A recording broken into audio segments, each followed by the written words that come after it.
It can be lonely at the top. We all know what it's like to lead and own a business and wanting to scale, but finding yourself at a glass ceiling.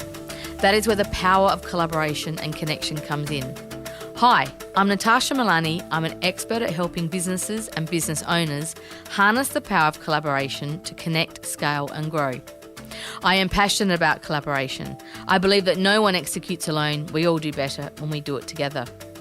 Welcome to this Power of Collaboration podcast. It's wonderful to have you here.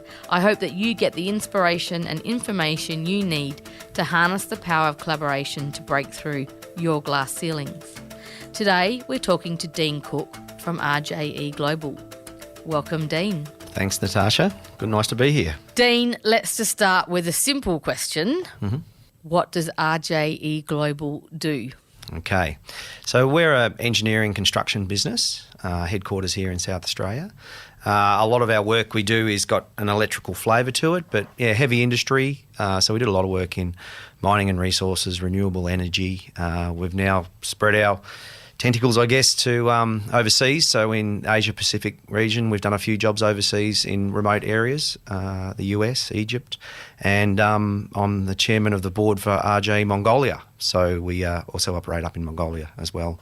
But yeah, based here in Adelaide. I'm particularly excited to have this conversation today because you do complex projects, exciting projects, and you do them globally and head office here in Adelaide. So can you just talk about the background? How did we get to, how many people do you have in the business, Dean? So we have around 350 in the business at the moment. We've got a technical staff of around about 40 or 50, and then we've got construction blue-collar personnel, which makes up the rest, as well as our administration and everything else we have. So 350 people, head office here in Adelaide.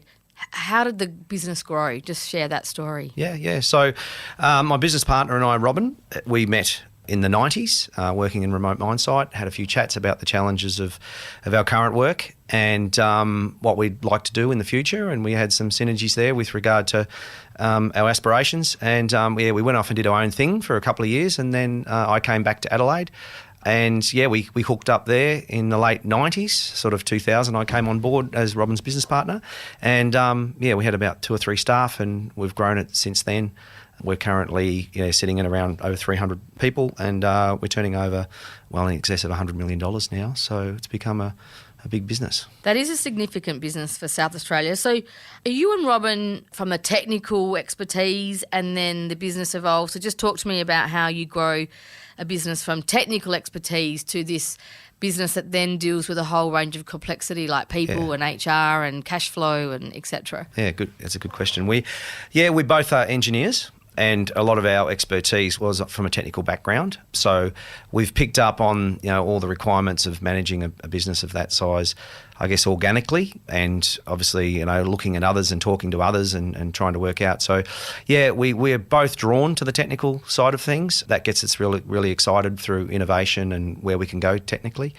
But of course, to grow the business to the magnitude we've got, we took on construction in a major way sort of early in the piece. Really, for us, designing something's not real until it's built, and then it's got to be commissioned and turned on. And we operate in the electrical power for most of the works. It's a pretty niche market. It's a market that a lot of people are a bit concerned about taking on if they're doing, civil, mechanical and piping works, for example, on a lot of process plants. The electrical sort of gets put in a bit of a too hard basket, and that's where we come in, particularly with the HV networks and the high voltage stuff we also do. The whole business model actually is collaboration in that context, partnering with your clients, solving their problems so that they can deliver their own projects and operations. That's collaboration right there. Absolutely, yeah. We sort of look at it like, building a relationship, I guess. But, when 2 parties or multiple parties get together and deliver something, that's collaboration. That's probably almost the definition of collaboration right there. So for us, we have a strong value add in getting early on a project. So if we can get in early, we can get the confidence, we can understand the customer's needs and their concerns and their risks, then suddenly we can start putting them at ease and working very closely to come up with a great technical solution. And then we can then extend that to design and construction and get it over the line with commissioning. We do bid some projects that just come out as pure construction work, and we often find that it's a bit disappointing in that we believe they could have been designed better or they could have been done better, and you're that far down the track, you've got to bid on equal par with others to do it as a construction job. So I'm guessing with the clients you deal with, the projects you work on, they're all customised. There's not sort of one same. It's all unique projects. Look, we try. That's where we've got a manufacturing facility now, and the scalability of the business is through trying to get repeatability. We're constantly trying to get repeatability into projects. It's very, very difficult. Yeah, they're all bespoke. They're all fairly specialised. But we do provide some products now. We do some modular solutions. So we've got a 7-acre construction facility at Lonsdale with about 80 personnel working down there. So we build big lumps of kit down there and send them across the country and send them across the world, actually, in the Asia Pacific region. We send them out. And we're constantly trying to get, even for our designs, for our high voltage protection, across Australia, every network provider's got, a different requirement for their connection agreements. But we try to get, consistency across some of our design, because that's where you can really add value and scale up, and your profitability, bottom line, helps if you can get some consistency and not do it unique every time. Well, that was going to be my question, because to develop a strategy around your industry, and that's a great example. And is that the future, or is that how do you go about planning and strategizing for the growth of the business over the future, and managing all the resources that you're going to need, etc.? The difficult thing with our business is it's project based. So it's ebbs and flows. There's no consistency in bottom line. So we've got to, vertically and horizontally try to diversify the business. So what we do is we look at the sectors. So we were lucky enough, when the mining sector or the resources sector has had a downturn, the renewable energy sector had an upturn. So we were able to balance out across those sectors. We're pushing into defence now. Defence is a great opportunity here in South Australia with all, as we know, the heads of the world here in defence. So we're pushing into that with we've got some really cool products that we've developed. A lot of it is these GRC concrete-based buildings that we build, which lend themselves to defence very, very well. So the diversification is really, really important for us. But also what we've done is we've been able to tack on and value add within our deliverable. So good examples probably, the first wind farm we built, someone else dug the trenches. We were there to roll the cable out, connect all the cable up. And the cable was free issued to us. It was late delivery. The trenches were open for 3 months. By the time we got there, the trenches had sheep and dirt, and they were useless. So they had to be all redug again. We looked at that and went, okay, next job, let's bid for the trenches. So we've now got $20 million worth of yellow plant and trenching equipment that we do all the trenching ourselves. So we tend to just see something, we believe we can do it better, and we tack it on. We've now got a fleet of trucks and trailers that move our equipment around. Some of our equipment's big, heavy bits of kit. We're talking 100 tonne, 150 tonne sometimes on the back of a trailer. There's probably only a handful of trailers in the country that will be able to move those pieces of equipment.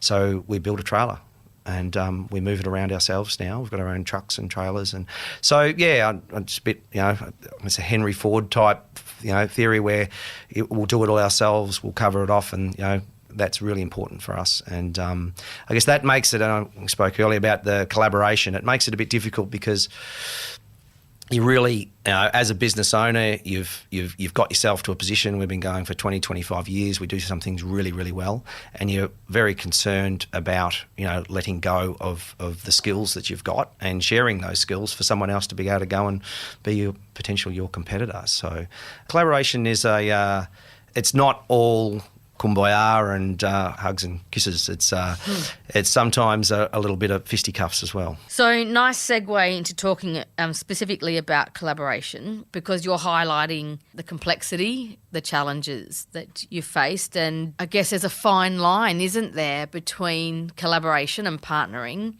versus seeing an opportunity for your own business growth and, as you say, that whole end-to-end value chain that you're creating. Talk to me a bit more about that. So maybe use some examples, if you've got any, about where the opportunity works or where there's complexity and it might come with challenges? So a lot of, when we have a big customer, it might be a large mining company or a large entity, that relationship's very well defined. We've got a contract, we've got terms of that contract. We all up front have vetted that contract. We're comfortable where everyone sits, and if you ever, have some disagreement, you've got a document that you put on the table and you work through that document and try to keep it out of the lawyer's hands wherever possible.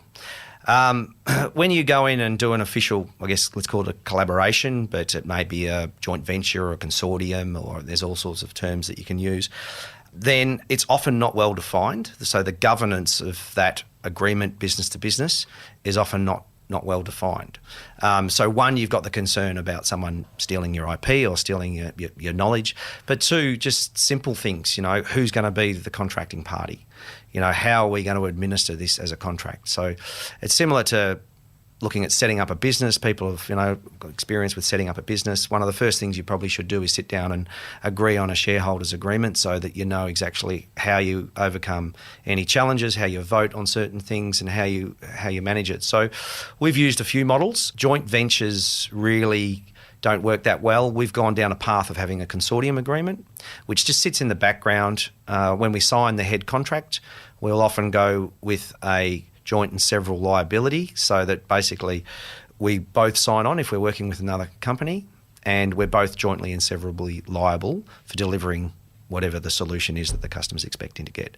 So the customer's comfortable because they've got both ears on the hook, and then sitting in the background you've got another agreement that you actually formally work out who's responsible for what and where the liabilities lay and so on and so forth. So yeah, the collaboration, it becomes difficult when things get tough, or where you in business often does get tough, and you've got to really come back to that. It's interesting because you're talking about the complexity of the projects and the clients you work with and those consortiums, because you need those consortiums. You need to be able to deliver together. But we're talking about risk, we're talking about liability. There are some fundamentals that some businesses don't have in their own business day to day. Yeah, exactly. Yeah. No, I agree with that. So for anyone listening, Dean does this all the time, but they should reflect on maybe what that means for their own businesses in a simple context. Definitely. And unfortunately these days, you often do have to revert back to, what you have written down in relation to, how you're going to work together on something, and often what you first intend to go towards doesn't eventuate, so you've got to then take a different tact, or someone might want to drop out of the collaboration or the consortium or whatever you want to call it. So yeah, it can be difficult. I guess the analogy I've got with regard to it is if you grab 6 businesses, put them in a room together and go, okay, you guys work together, how are you going to work together? The first thing that anyone with any experience would say is, how are we going to execute a project? What's it going to look like? How are we going to do it together? Because you might go, oh yeah, I can value add this, I can add this, I can add this. But the most simple agreement you can have is a contractor-subcontractor agreement. You can't get more simple than that. And once you start going to these other mechanisms to execute projects, it can become quite complex. Dean, can you share some other collaboration experiences? They could be where you've overcome challenges, or what about some success stories where it's been something new and innovative?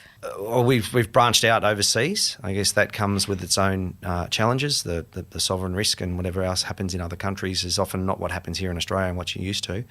We set up in Mongolia about 7 years ago now. So we've now grown that business over there substantially. We're working for one of the big miners over there at Oyu Tolgoi mine. It's a big copper mine, which is an exciting project. And we've then built some relationships in country with some Mongolian national companies. And one of those companies sort of had strong synergies with us. They were a similar sort of electrical background, similar dynamic, 2 owners, it kind of worked, privately owned company. So we worked on that relationship, used some of their labour, and then went over there and sat down with them and spoke to them about how we could bring good value to Mongolia. The skills over there are nowhere near the levels for electrical, certainly, in Australia. So they required some training over there. They required a lot of guidance, and the end customer basically said that they want to have expats over there delivering their project. We've now sold 49% of the business to this national company. The challenges are a lot of them are cultural challenges. A simple thing is that, our expats get paid sort of 10, 15 times what the Mongolians get paid, and they're working next to each other, sometimes doing exactly the same job to some extent. So there's always that, overcoming the fact that, just a simple wage discussion on site. And they also feel that they should be self-delivering most of this. They really do. They feel that, and once you, feed that and understand that and say, well, yeah, we're going to help you get to that level where you'll be the best in country or the best in the world in regards to this electrical work, that satisfies them enormously and makes them feel a lot more comfortable. Dealing in Asia, it's very difficult on their terms, often doing it. But they've been great. The Mongolians don't like being called an Asian country. They prefer to be Mongolians. So noted. That's interesting. The connection between strategy, culture, collaboration, we talk on this podcast quite a bit. So culture is a critical element. How do you build that culture within RJE? You've had fast growth, you've got technical people, you've got global partnerships, and you've already talked about some unique cultures. How does RJE set the cultural tone of the business? Robert and I have been hands-on throughout the whole journey with the company for 20 more years now. So we encourage everyone within the business to be across the business, to be involved from the coalface right through to the design and engineering. We see ourselves as a service to the blue-collar workers out there building it. So that really helps with the culture because no one's afraid to get their hands dirty. No one's afraid to get involved. We've gone through step changes within the business of adding levels of management, but then trying to keep that transparency as far as a lot of the people that have now been with us for 10, 15 years have come up through the business. So that actually allows that relationship to blend nicely with the new workers and with the guys in the field, which is really important. Just sort of seeing now a bit of a shift change where some people are starting to take the lead at different levels within the business. The social club's going strong.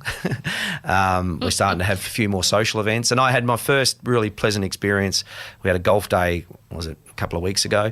And at the end of the golf day, I sat there and just let the social club do all the talking, and it was wonderful just to sit back and see it sort of self-driven and self-perpetuating as far as the culture goes. So, yeah, it's probably one of the more pleasurable things about owning a business is actually seeing people come through and take on those leadership and try to build and grow the culture. Lead by example, as you say.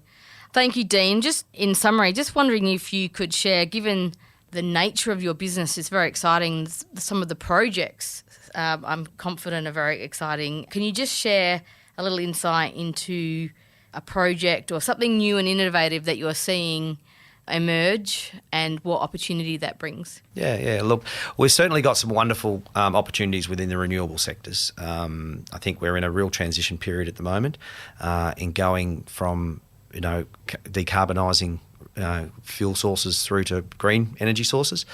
And one of the spin-offs from that, we had an interesting inquiry last week from a Bitcoin miner who I think with Bitcoin mining being shut down in a few countries, I think China and Kazakhstan and a few others are having difficulty in justifying the huge demand and use of power that Bitcoin mining requires to run their servers and to cool their equipment. There's some inquiries now in trying to use some of the excess green energy that can be produced on sites. Often the demand for renewable energy is not there when the renewable energy can be produced, particularly in wind and solar. We operate in the wind space. We've built over 40 wind farms now, so we've got some great relationships there with owners and OEM suppliers for wind energy.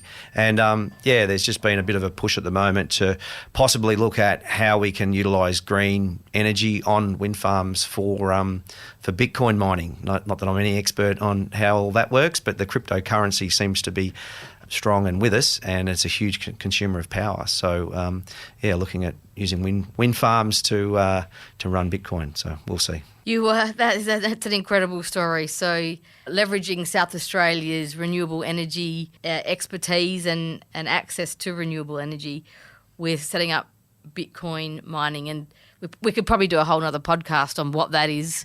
Yeah. And the thing is, I guess the issue there is that the Bitcoin mining, it fortunately doesn't employ a lot of people, and so I don't know what benefit it brings to us, but it's real, it's there, and there's a demand for it. So it'll be demand driven. So well, that is a unique opportunity for South Australia. And just finally, is there any gaps that RJE has identified where people listening might go, oh, RJE's a company we could collaborate with? Yeah, sure. Look, we seek anything in that too hard to do, high voltage sort of works around electrical sort of space. We do that. We also do a lot of modular construction for remote sites. So, but one thing I do want to touch on is I think I've talk down collaboration quite a bit during this podcast, but it is crucial. It is important. I just point out the some of the difficulties when we get down to the nuts and bolts and the nitty gritties of actually how you're going to execute projects. Lovely point to leave on, because collaboration is important. But as you say, it's complex, and we have to be realistic and make sure we get the house in order to ensure that we execute well. So I think everyone can take that lesson away today. Thank you, Dean Cook, for your time. Very welcome. Thank you. At SA Leaders, we're all about collaboration and community. If you're curious to know more about how we help businesses and leaders just like you scale and grow beyond their glass ceilings, then visit our website at www.saleaders.com.au. And please don't forget to subscribe, share this podcast with your network, and write a review if you really enjoyed it. This has been an Audiosity production. I'm Natasha Milani. I look forward to chatting with you next time. Happy connecting.